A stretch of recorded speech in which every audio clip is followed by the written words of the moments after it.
Hello, everyone, and welcome to Stronger Together, a CW Supergirl fan podcast.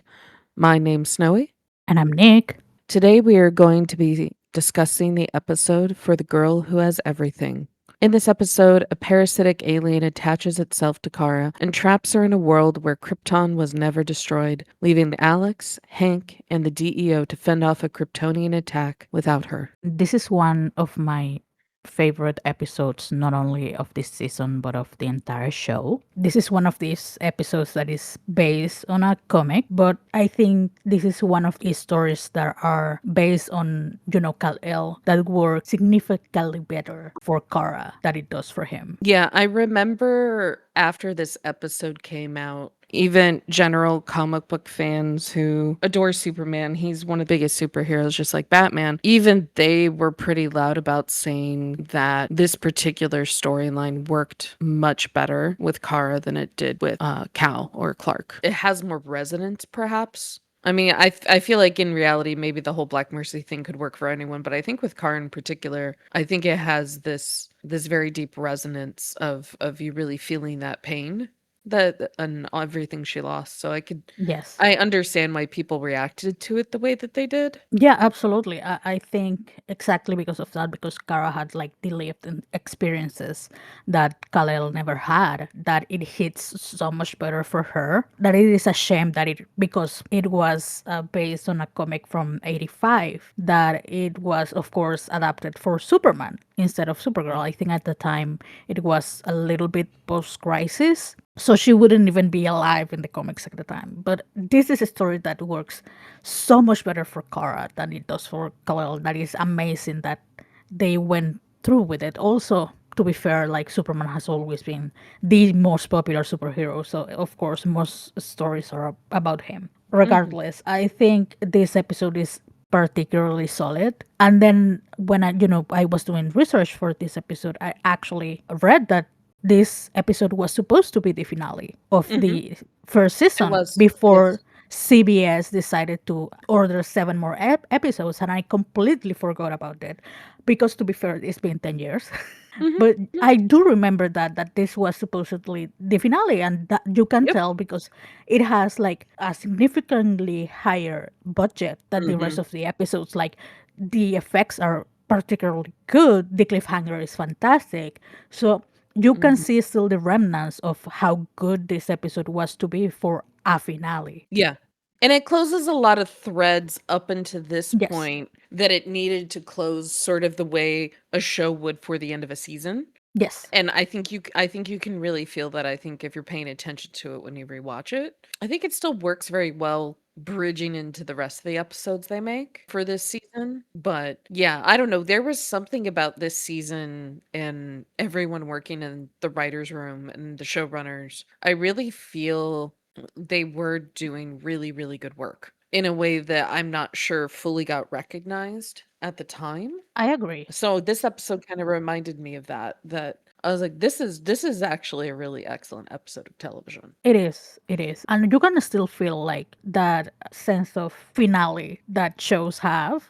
And like I Mhm. said in the previous episode, I think particularly the 4 or 5 episodes since this one are pretty solid episodes. I think Mhm. this is a pretty excellent batch of episodes. So I think because at the time that the episode aired, the rest of the episodes that CBS ordered had been at least partially filmed already because there was no pause between the airing of this episode and the next ones. Mhm.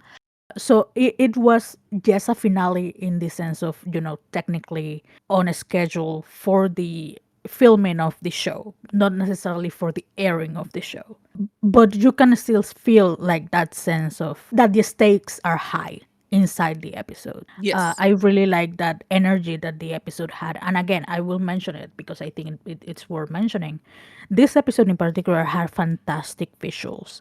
You had it like Mhm. from the get go because it started with the cliffhanger of the previous episode that it was like the Dark Mercy attaching itself to Kara, and then she wakes up on Krypton, and this is the first time I believe that we have the huge scope of Argo City of Krypton.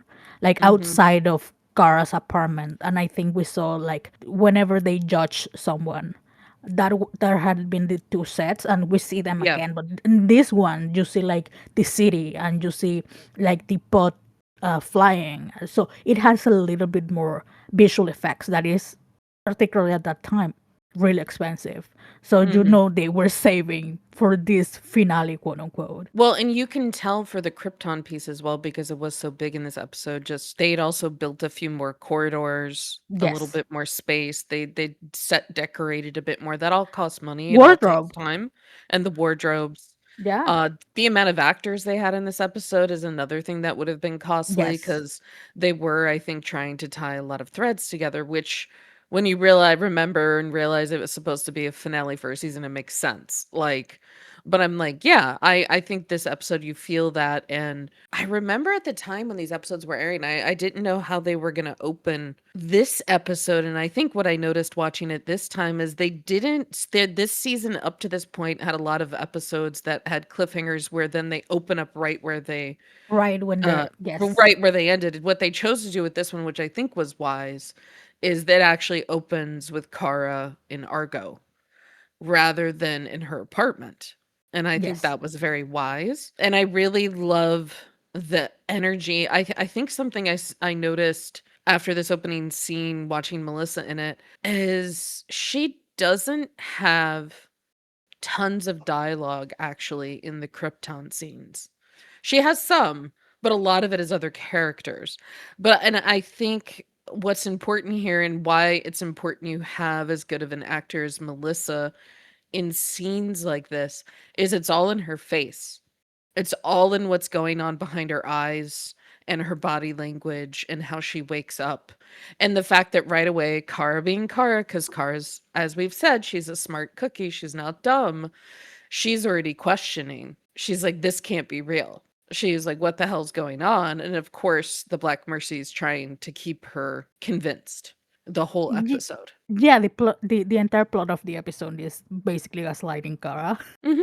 Because that is like the mechanism that the plan does, like is keeping you in this dream, whatever it is, because it does change depending on the person that it attach, but just basically to kill you slowly. But what I wanted to mention, the start of the episode that you were mentioning, I think it connects to people because of the previously on, and Hmm. because the previously on basically ends at the end of the last episode and immediately picks up with Kara waking up on Krypton. So your brain as a viewer is like, oh, okay, this is related to that. Hmm. But yes, you immediately realize that one, something is wrong, but two, you are invested in this mystery of why is this happening? What is actually happening? Hmm. Because in the dream sequence, or like in the Black Mercy sequence, the characters explain that Kara is hallucinating because she had the Argo fever, which was the Hmm. first Argo quote unquote Easter egg at the time, because we only start with Argo in season 3, and we have Argo like playing a more prominent role. But Hmm. I think this is the first mention of Argo by itself. They say that it's like the Argo fever, that is why she was hallucinating. And I really like the dialogue that they have pretty much in the entire sequence with Allura, that Kara is very confused about. First of all, she sees Kelex, which she Hmm. doesn't really recognize. And Kelex asks her to dress up, and she recognizes like her mother tunic, and very confused about that, because we have to remember that even if Kara wakes up at 24, that is supposedly the age that she has, that is 10 years minimally Hmm. after she left Krypton. Even if that were true, she doesn't really have those memories. Like, she didn't grow up on Krypton. So this is a Kara that supposedly will be like, in a job, for example. And Hmm. Hmm. this Black Mercy made a very pointed turn of having her just like involved in the family aspect. That is the thing that she missed the most.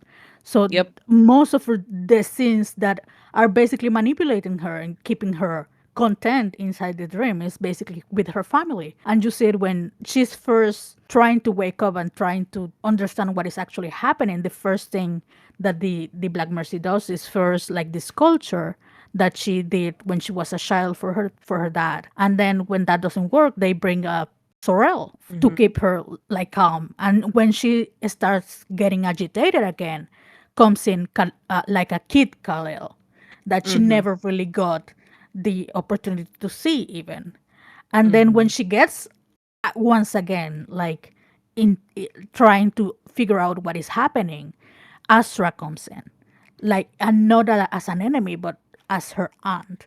So I Yeah. think that is a very interesting, like, psychologically character study for Kara. Oh yeah, definitely. I have to say, sort of, I guess, related, unrelated. It was really nice to see Laura and Melissa have more scenes together in this episode. Yes. Like it's just they're both such good performers, and you could tell they worked quite hard at the relationship for both Allura, I think, and Asher, and I think you can feel the difference in them in the performance and the sort of attachment. And I don't know, there's just something about these Krypton scenes. It's like every time I watch this episode, it's always like I want to cry, but I can't look away because it's just so it's I don't know, it's like weirdly beautiful even though it's sad. It's almost like poetic to see like things you always, at least for me when I was watching this live with him, I always wondered like what are things that Kara dreams about or thinks about, or because I think everybody kind of has that aspect to their life of what if? What Yeah. if? I'm sure she's had days where she's like, what if Krypton hadn't died or exploded? And I think everyone has things like that in their life. So again, I think it's something else that makes Kara like very relatable as a character. Yeah. And I think this episode really exemplifies sort of that idea of you wonder what if, kind of. So, Yeah, I mean, I think it's one of the first things that she says when she quote unquote wakes up on Argo or on Krypton, that she tells Allura, like, this is, I have dreamed of this so many times mhm, about, being with her again and being on her home again. But I mhm. do love the growth that Kara has, especially even before the ending of the Black Mercy dream, Yep. is that even when she kind of forgets, because that is the point of the Black Mercy, she's like, I'm going home. And I think that is a very important character for Kara. Like, because we have established that Kara has a more acute sense of Krypton, that she missed Krypton so much. And Mhm. even then, and it is not something that only happens this season, this is one of the threads that carries through the rest of the show, is how much Kara not only values Earth and wants to protect it, but also how she considers it home to a point that is superior to Krypton, even when she does have the opportunity to go back, in a sense. While Kara is trapped in the Black Mercy, the outside world keeps moving on. And Mhm. the first thing is that Kara doesn't show up at Catco. And we have the quote unquote funny scenes of Yes. Kat having this resentment of blaming Kara as to why Adam left. And she takes it as, oh, Kara is avoiding me because of this, because she's scared of Mhm. me. And that is, the comedic aspect of the episode. Not particularly a fan, but it gave me a lot of cool things.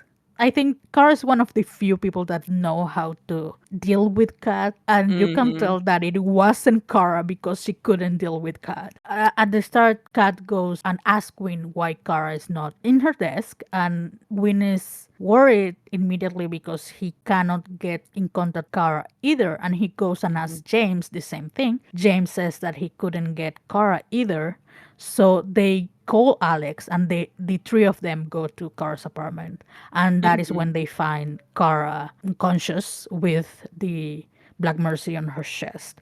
A cool scene with Alex like kicking the door of Oh, Kara's yeah, yeah, I apartment, was gonna which mention that, yeah. it is a very cool scene. you know it's just put there because they wanted to give Alex like a badass entrance because she always had that key. But I really like that scene. It is just, like I said, like this is an episode that when you have the knowledge that it was supposedly a season finale, you can tell. Hmm. But when they find her, they move her to the DEO. We have a scene of Hank screaming about Win and James being at the DEO and scolding Alex about, keeping the secrecy of the DEO. But this is when the universe starts opening up. Like, basically, everyone is at the DEO at this moment in time, except for Kat. They try to, like, forcibly pull off the Black Mercy from Kara, and then Kara starts crashing. And that is when Alex is like, this is a defense mechanism. If we try to forcibly pick up this thing, is this parasite basically is going to kill her. Hmm. So she Hmm. stops. She has a scene then with the hologram of Laura. Once again in the room that is just supposed to be for Kara. I did notice that once again. Yeah, but with Alex, I kind of give it a pass because Alex was the one Yeah. that gave it to her. One, and second, that is her sister. And also, like, we have to take into consideration that it is like an emergency situation that Kara cannot be there. Yeah, But yeah, yeah, yeah, yeah. I was just saying I noticed it. Yeah, yeah, just yeah, yeah, once same. again it happened. Same. But it is interesting, like you said, like the fact that everyone reuses it. Not except, but like besides Kara, even when it was put for Kara. Yeah, yeah. Um, I think what I liked about this scene is it might be the fullest scene in the show up to this point where we actually hear Alex really speak about what Kara means to her. Yes. And because I think we're very aware at this point what Alex means to Kara. Because again, the Yes. show is called Supergirl. It's mostly usually Kara's POV. So I think this scene was really important because of that. It was interesting because, especially in contrast to Alex kicking the door down kind of thing, right? And she's always sort of in her badass mode and whatever. And I really liked the contrast of this where you actually see how vulnerable she really can be, and at least emotionally. And I think it was really important. I think you start to realize, yes, we all know Kara kind of always leaned on Alex, but I think this is the point where if you're paying attention, I think you start to realize how much Alex really leans on Kara. I don't know. I just really like this scene for those reasons. Yeah, for me, this episode is a very nice for the relationship between Alex and Kara. Like you said, because we are now exploring Alex's side of the entire situation. I think Alex's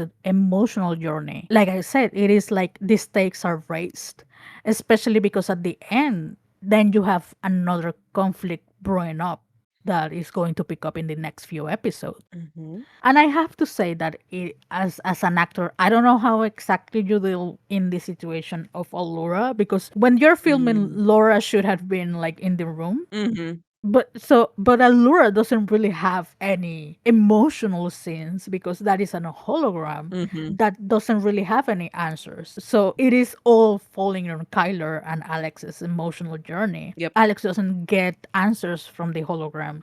Before she goes to the hologram of Allura, she actually confronted Max because she was convinced that it was Max's plan, Yeah. right? Yeah. And Yes. I also like that scene because it goes back to the emotional journey because she goes as she always goes, like guns blazing first. Like Mhm. the Mhm. cell door opens and she's immediately at Max's throat because she's going to beat the answers out of him because she's in defensive mode. It Mhm. is established pretty early on in the show itself that Alex will do everything for Kara in that sense. Like she's going to be a badass for Mhm. Kara, right? So Absolutely.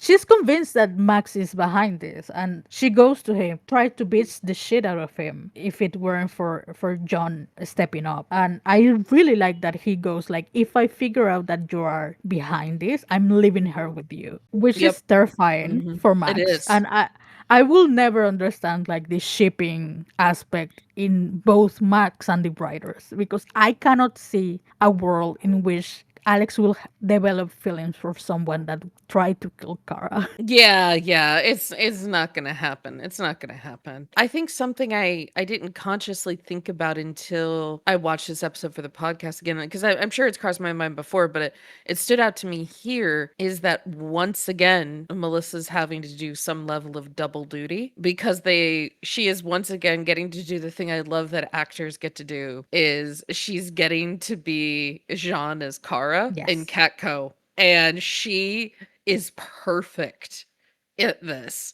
Just the different way that Jean moves his body, like Melissa's doing all of that, the way that he speaks, like the Yes. rhythm and the pace of it, and just the language choices. I was just like, no notes. No notes. I realized it was mostly for the humor and to protect Yeah, Kara, yeah. but it worked so well. Yeah, it is, episodes to keep that balance. They usually do this, like they have a sector of the episode that is basically just the humorous part, and Katko was definitely the humorous part in this episode. Mhm. So they have these scenes about John pretending to be Hank, pretending to be Kara, all played by Melissa. That I love whenever she gets to do double duty, be it like Mhm. whatever type of double of Supergirl that they have, or in scenes like this when it's like Martian Manhunter pretending to be her. It's Mhm. always funny to see her because the mannerisms are so removed from who Kara is that is funny. What was the one where it was like it was Win and James were like, "What? How are you here?" And then they realize it's not Kara. And then of course Win goes really nerdy and he's like, "Is that blah blah blah?" He says some scientific-y thing. And I love the way that Melissa like grabbed his arm because it was so Jean. And I was Yes. like, just little things like that are just like chef kiss. Speaking of, I have to say it because it's awful. Like it's awful laughing, Mhm. how bad at lying Win is. Like the story that he tried to Oh God, concoct yeah. about why Kara wasn't there is Jesus Christ. He's worse Like than Kara. He's worse than yeah, Kara. like you can tell why they are friends because they are both awful about this. Yes. He mentioned like a take beating Kara, Yeah. and I really love that Kat is one not buying it because why Mhm. will she? But I also love the intercurrent scene with James like being behind a glass and being very confused about what he's saying. What are you doing? Yeah, basically.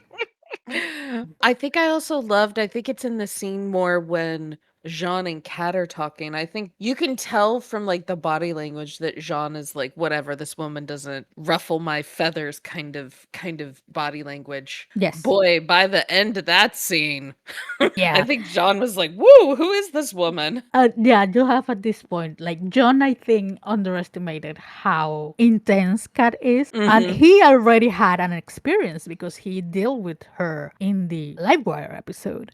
Yeah. Barely, right? But I think in this episode, he respect Kara a little bit more by dealing with Kat than he did previously. Like he Yeah. has a respect for Kara about what she does. I found it really interesting on another level because if you think about it, Jean and Kat are kind of in similar positions in the places that they work, right? Yes. They're in absolute top of the heap leadership roles. So I think it was the right choice that initially he's like, why would I be ruffled? I'm also, this very seasoned whatever leader of the DEO. And the fact that Kat was able to do that to him, it just really struck me this time. I was like, yeah, Kara's very good at her job. We have to have in our minds that it's very purposefully that Kat is portrayed like a vapid person. Like Mhm. she has a reputation, and it is a very reputation that is very female centric. And I know that is not necessarily part of this commentary for this episode in particular, but that is the sense that they give Kat throughout the show. Like Yes. it is like the way that Kat and Katko is judged in that lens that she is eccentric and vapid because she's a woman, and Mhm. that was part of the feminist messaging that this show has since the very beginning, quote unquote. Mhm. But I think it is an interesting analysis to have. But also, like, John has basically a paramilitaristic approach to everything because that is his background, not even on just on the deal, but it is very much implied throughout the show that on Mars he was also like a militaristic soldier or general of some sort because his dad was the religious aspect and he was more of the fighting aspect. But regardless, it is again one of the comedic aspect of the episode that John couldn't deal with Kat. That Kat was on another level that he wasn't really prepared for. Alex is a little bit distraught and she goes to Kara's apartment. And when she goes to Kara's apartment, Astra shows up because she had a conversation with None when they were, planning their next move that involves like a solar storm that is kicking out the satellites of Earth and they are using it as a cover for their plan. But when she figures out that None used the Black Mercy on Kara, she goes, I'm supposed, with the intention of finding Kara, but instead she finds Alex. Mm-hmm. And I think this is one of those scenes that I remember people doing the shippy thing with Alex and Astra. Like I said before, I never saw it. I never saw it when I watched it live, but I think once Yes. I got more into the fandom space itself and I became aware that people ship them, that's when I became aware this was one of the big scenes that kind of Yes. helped cause that. I understand it, I respect it, I don't agree with it. Yeah, yeah. I I can was gonna see say it. like people ship what they want, not for me, not my ship. But Yeah, but this is one of those scenes that kind of draws that. But it's an interesting scene just by the conversation, right? Because this is the scene mhm, that Astra figures out that Kara and Alex are more than co-workers. They don't just work mhm, together. This is when Astra figures out that Alex and Kara had a more deeper relationship when she sees a picture of teenage Kara with Alex, teenage mhm, Alex, and she asks what they are, and Alex explains that they are sisters, and Astra has a very cool line that is like, "If you're her sister, I am her aunt. Where are we?" And that is basically the point of contact that they have because they have the same goal that is save Kara. mhm, And Astra is like, I can help you, but you will have to trust me. And trust is very difficult in this situation from Alex POV. But mhm, because she is always is this person that will do anything to save Kara, she has to trust Astra. mhm, So she goes back to the DO with the information and they devise a plan of using virtual reality of some sort that they supposedly have been developing with the help of Max to mhm, get her inside Kara's mhm. dream. And she asked Hank to give Win and James permission to be at the DO Yeah, because she says that Kara will need them when she wakes up. Like yeah. emotional support. At Mhm. this point, she doesn't even know what the dream is, but she knows that Kara will be distraught. Well, yeah, I think Wynn had a line. They were in their little detective superhero room at Catco, and he's like, I think it was leading up to them figuring out how to get Alex into the dream. He was like, You can't just yank anyone out of what their heaven is." Yes. He's like, that'll be devastating and possibly damaging Yes. for them permanently. So I think he very wisely is like, we have to approach this carefully. I think you really feel like you had said earlier, like you really feel the stakes in this episode. I find it very Yes. interesting that and I interesting in a good way that I also notice in this episode both Win and James are both extremely intense about helping Kara and taking care of her to the point where James wasn't even flustered by Jean kind of getting in his face, and he's like, "No, Yes. I'll get in your face." He's like, if you don't help us save her," and I found out like you stopped her from being saved, like James is basically like, "I'm gonna come back here, like, and we're gonna have a talk." Like, and I think that's important to see that her friends, who I think at this point, by the end of this episode, kind of we realize they're also her family. I think these were important things to see, from outside Kara's POV. Yeah, like we have been talking, I think this episode is, and maybe that is why it's still so good and it still holds up, is because it maintains the intensity of a finale. Yes. Especially again, when you know that it was supposedly a finale, you understand certain decisions, and it is like Mhm. the culmination of a season long thing. For example, in a previous scene, after, Win and James and Alex find out Kara is unconscious in this dream and in with this parasite. Win and James are coming back to Catco, and James and they are talking, and Win is a little bit distraught because he realized that Kara could die, and they were still not really talking because they were still in this moment that he was a little bit strained for their relationship because she didn't feel romantic feelings for him. And I think maybe this is the moment that he realized that he'd rather be her friend rather than not have any sort of relationship. And I don't know if after this he still retains some of her those romantic feelings, but this is the moment that I think we change and keeping, Karen in his life in whatever relationship she decided to be, and he was okay Yeah. with that. Yeah. Which Agree. I respect. That is fine, but it is, like I said, it is those things that it culminated in this episode Hmm. because it was supposedly the end of the season. Yes. But in this, going back to the plan, is basically Alex asking permission from Hank to take these two back to the DEO to Hmm. continue with this plan. But then we have a scene that Hank says, "Okay, you do that. I have to deal with Kat." And then we have the funniest scene of the episode, I think, because it's so ridiculous. And it's basically Hank pretending to be Kara, asking Kat to let her go for the rest of the day. But to do that, she fake cries Hmm. to Kat, Hmm. blaming the emotional outburst that she had previously, supposedly. I love that Hmm. Kat is not buying any of that bullshit. She has a line, I have to say it because I cackled my head off. She's like, Yes. and she got to a point where she let it go and she's like, okay, I can't take it anymore. But she says, this cat skills summer stock performance.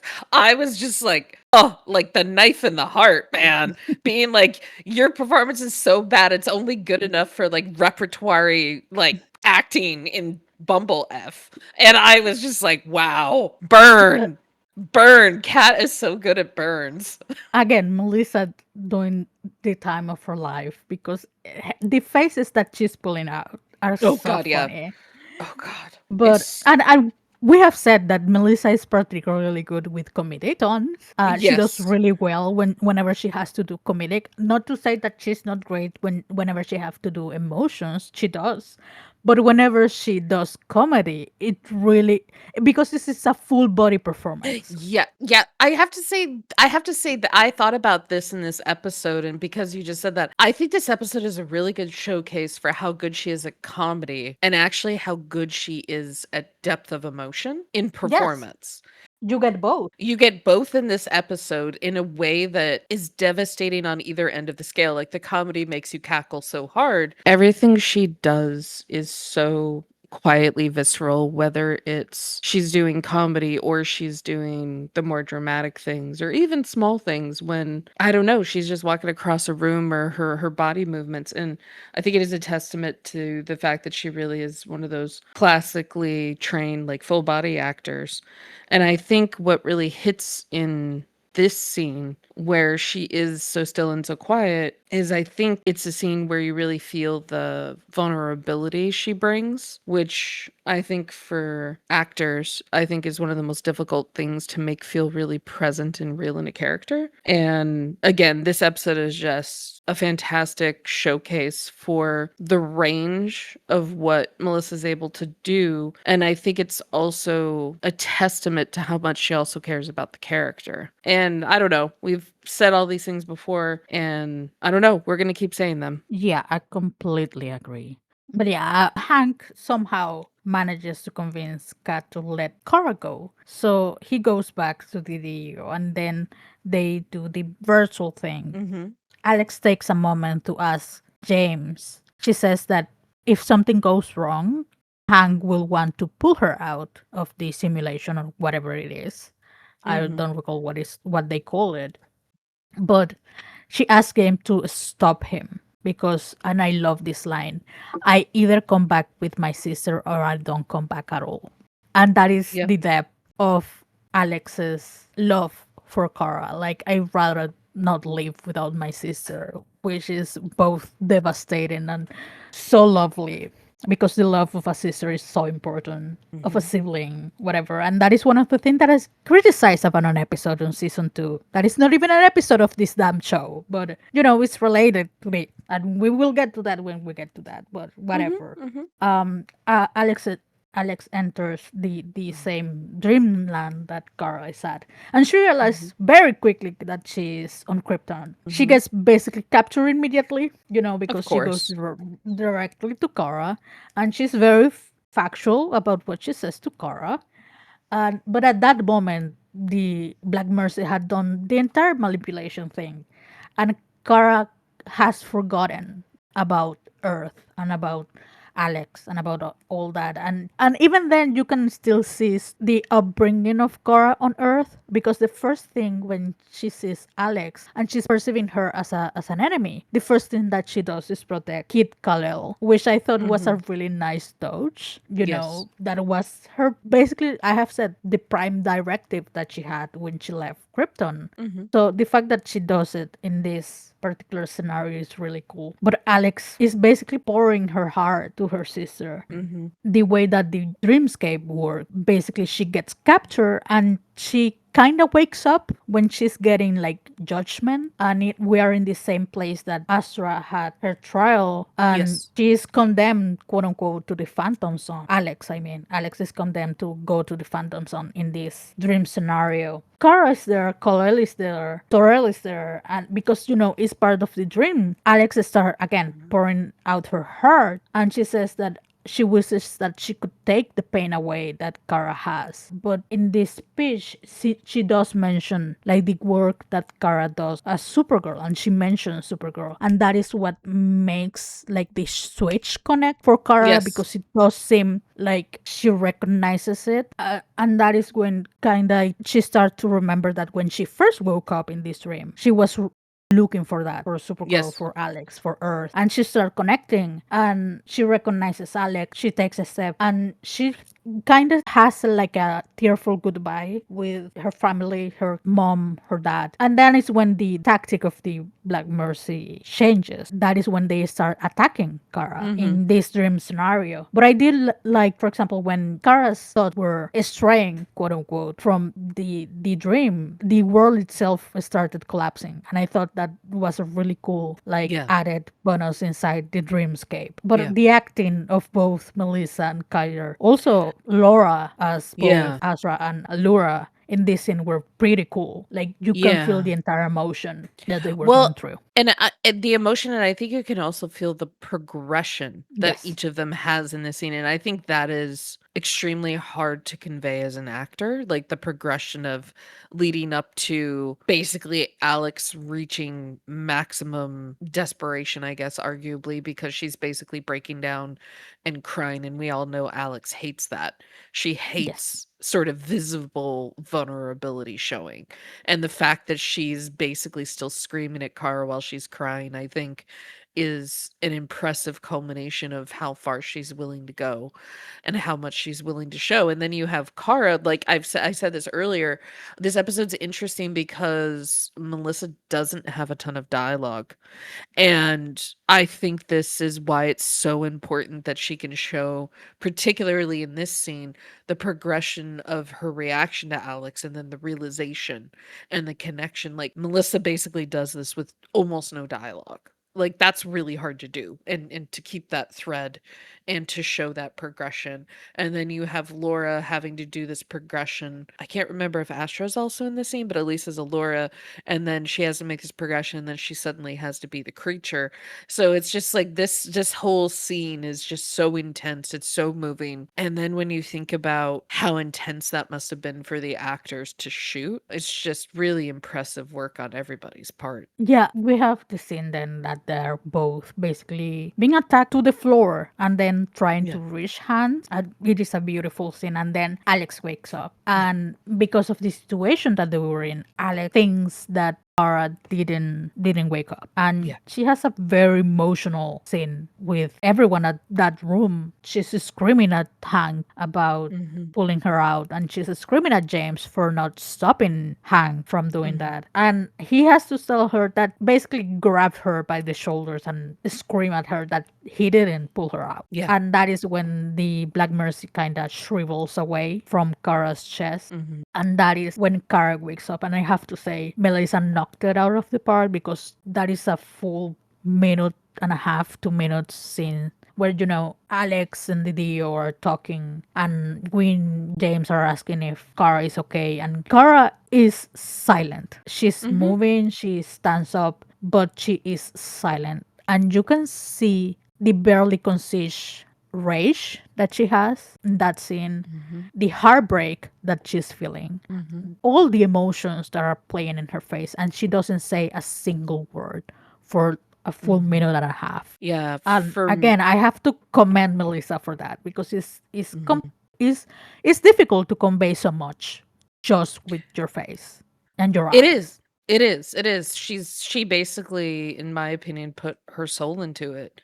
Like to show that kind of progression of emotion. Because you can literally see everything, every little thing flickering across her soul in as the character in this minute and a half, and there's no dialogue for her. And I know I talked pretty poetically about harnessing rage sequence in the Red Tornado episode for Melissa, but to me this is almost arguably the most impressive scene she had the entire season was this minute and a half. Like give this actress all the awards because that is so hard to do. And we haven't even gotten to the end of this episode, which also has a huge moment for her. But this to me, this particular just it's something as small as if you rewatch this scene, just the way that she finally turns her body around to look at the rest of the room, just the actual movement of her body is you still feel everything.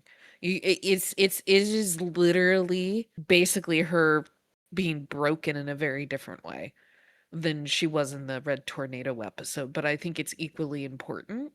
And I anyway, I don't know. I already loved this character when I was watching it live by this point, but watching this scene, my God, I know I legit cried when I saw this scene the first time because I was just like, holy crap. She with no dialogue hit the audience with a Mack truck. Yeah, and then to top it off, the only thing that she actually asks is like, "Who did this to me?"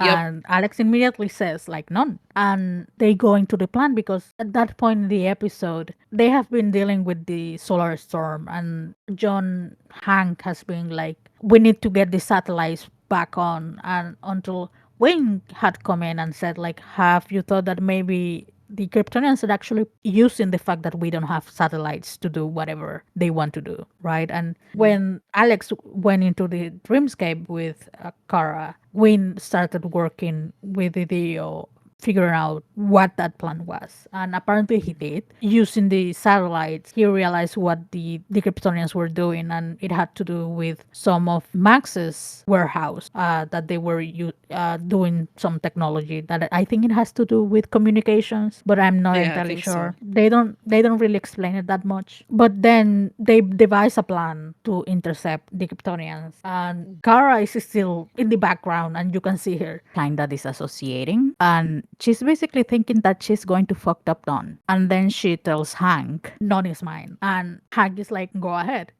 I think you mentioned harnessing anger before. I think this is the same emotional or rageful Kara that we had in that scene, but Mhm. I think this one is more focused. Yes. Because again, I think She's a this honed one, blade in this scene. yeah, with Red Tornado, it was very general, right? It was, Mhm. I'm mad because my life ended that day.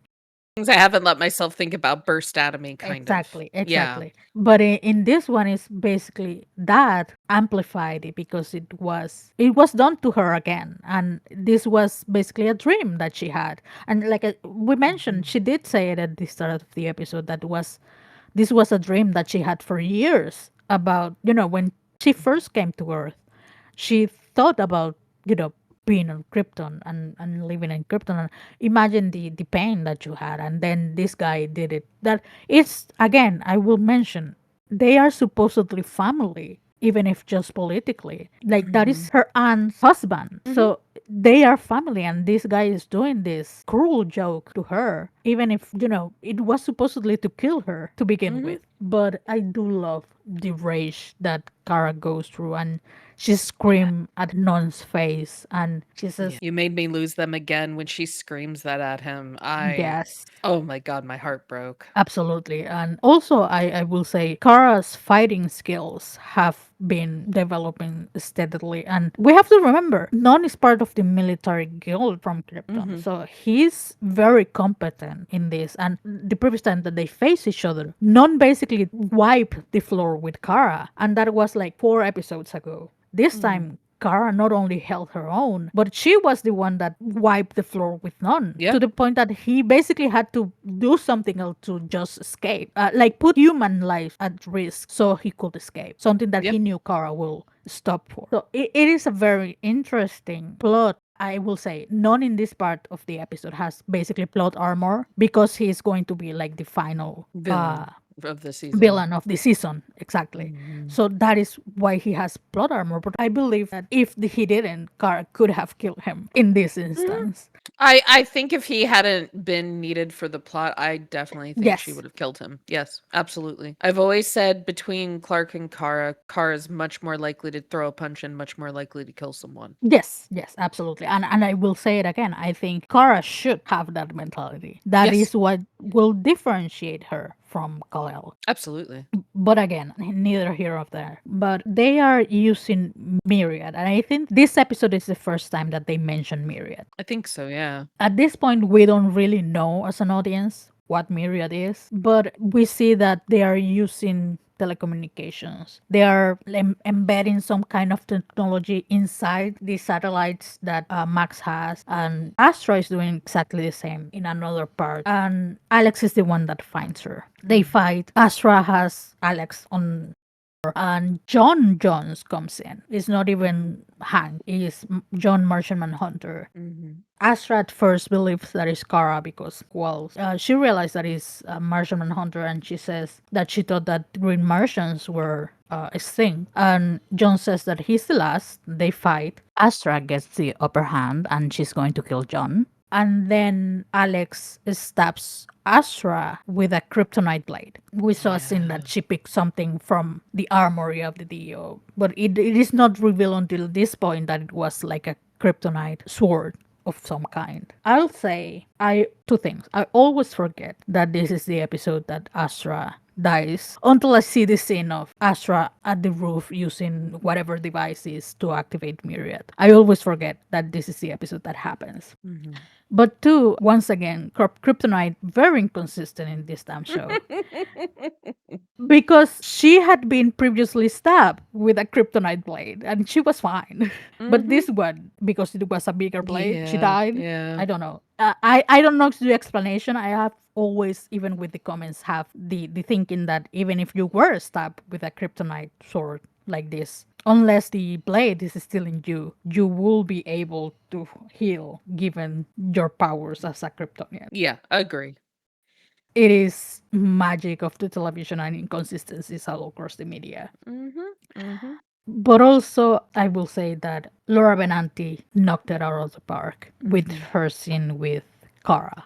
Oh yeah, it's a highlight for this season, this scene with them, as much as it's Yes. sad. Like, they both just were completely in tune with each other, and the fact that the thing that always gets me is the fact that Astra says little one and Kara doesn't stop her this time. Mhm. I just, oh god, it's so heartbreaking. Yeah, they have a conversation, and Kara basically confesses that the Black Mercy put her back on Krypton, and that Astra was there. And Astra immediately asks, like, as your enemy, and Kara replies that no, she was there as family. And Kara pleads with her about telling her about Myriad, and Astra doesn't really say anything. She just says that it's too late already, that they had done what they were going to do. Mm-hmm.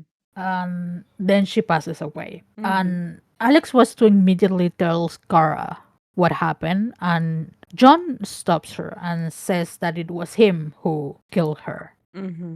Mm-hmm. It is a very emotional goodbye. They have to run and leave Astra there because more Kryptonians were coming in. So they leave. They go back to the DEO. Alex asks Hank why he told Kara that it was him who killed Astra, and he says that Kara sees Alex as her hero, and she had already lost Astra. That he wasn't going to let Kara lose Alex as her hero, and I think that is a very nice read of the Danvers sisters.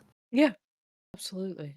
I still think that it was the right choice. Seeing the progression of the show, I think Hank John taking that decision was the right one, just because Mhm. it lets Kara cool down a little bit in the future. I think it also shows like how much he cares about both of them as well. Yes, The yes. fact that he did this, he did it for them. He didn't do it for some other nefarious reason. It was for them. And I think, another step to him becoming space dad. But the thing I noticed about the line he said is, I don't want to get too spoiler, but this sort of whole Jean taking the blame, or right, saying he did it, comes back later in this season. And so the line he says to Alex, I think, still holds true, that I do think Alex remains Kara's hero. But I couldn't help but think about another character down the road who says, Kara Danvers, you are my hero. And then the fact that she's also going to have to see Kara beyond that light. So I somehow was like, oh, that's interesting that maybe you do have to see people fully as they are. It doesn't mean they still can't be your hero. I don't Yeah. know. I guess it made me think about that. But yeah, I just thought it was a really good scene and a really good way of sort of cementing more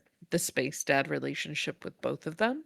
Yeah, this is a good episode for character building and the relationship between those characters. Hmm. But we have a scene with the Kryptonians where they have recovered Astra's body, and one of the lieutenants tells Non that the general succeeded in her mission, which was implant whatever thing on the satellites Hmm. that they will use for Myriad, and that she fought until the very end, which they couldn't know, but okay.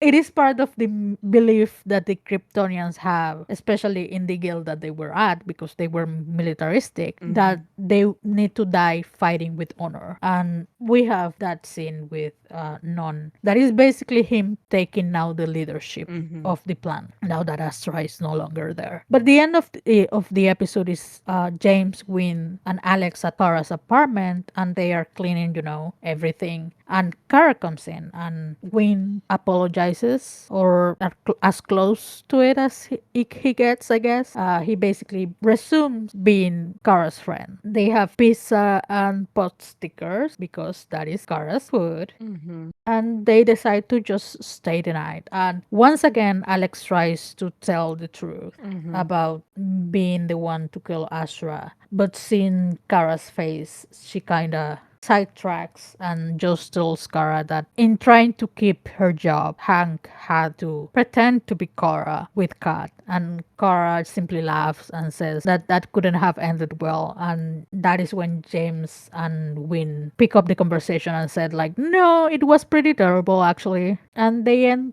having a night in. And that is Yeah. basically the end of the episode. Yeah, and I guess it's another thing that made me remember that this was originally supposed to be a finale, because the show quite a few times does end with everybody in Kara's apartment.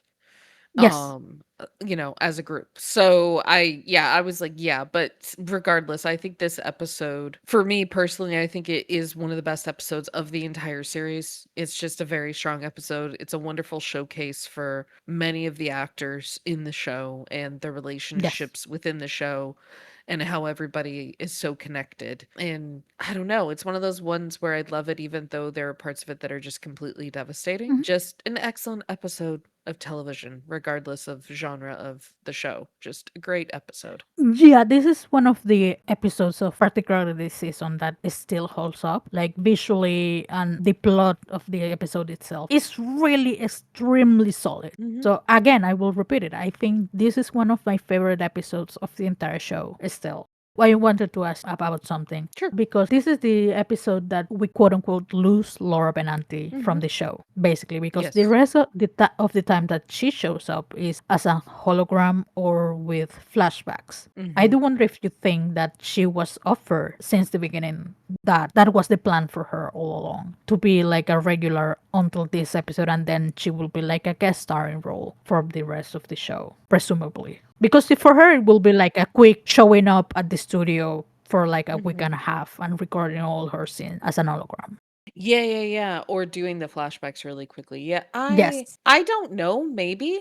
Maybe that was always the intent. I think it's hard to know. I think it's a question I would definitely want to ask if any of the people writers involved or showrunners involved in the first season ever did another interview.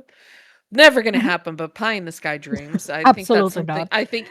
I think it's something I would want to ask. Was that always the intent that Astra was essentially gonna be killed off in the 13th episode? Or is that something that shifted because of actor availability changing or something like that?